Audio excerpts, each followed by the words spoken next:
បងប្អូនអតិថិជនតែងតែឆាតឬក៏ខលមកសួរពាក់ព័ន្ធជាមួយនឹងការសាងសង់ការ៉ាសសាំងមួយតើត្រូវចំណាយដើមទុនប្រមាណអញ្ចឹងនៅក្នុងវីដេអូនេះគឺខ្ញុំចេញមកបកស្រាយនិងលម្អិតបន្ថែមជូនទៅលើការសាងសង់ការ៉ាសសាំងមួយអញ្ចឹងដូចខ្ញុំបង្ហាញនៅក្នុងវីដេអូនេះគឺការ៉ាសសាំងទំហំសាវីមិចដែលមានខ្នាតទំហំ612ជាមួយនឹងការរៀបចំម៉ៅផ្ដាច់មកហើយដោយក្នុងការងាររួមមានទូដៃ2គ្រឿងសាបក្រុមដបូការដេក័រដបូជុំវិញជាមួយនឹងផ្លាក logo 6ម៉ែត្រនិងចំណុះស្ទែន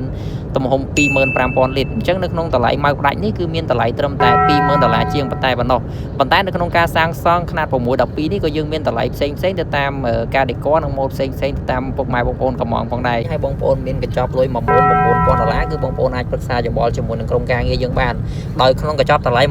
$19,000នេះគឺជាការងារម៉ៅផ្ដាច់បងប្អូនត្រៀមតែសាំងនឹងសុទ្ធគឺអាចលក់បានតែម្ដងប៉ុន្តែសូមបញ្ជាក់ក្នុងទំហំខ្នាត612នេះគឺយើងមានតម្លៃចាប់ពី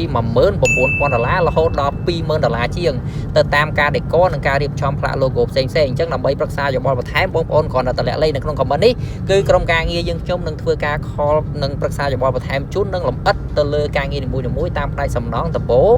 ឬក៏ផ្នែកកុងទ័រប្រេងប្រព័ន្ធនយោស្របតាមក្រសួងរាជធម្មពលទាំងអស់អញ្ចឹងដើម្បីប្រឹក្សាយោបល់បន្ថែមកុំភ្លេចទស្សនាវីដេអូនេះដល់ចប់ហើយ inbox មកកាន់ Facebook page យើងនេះត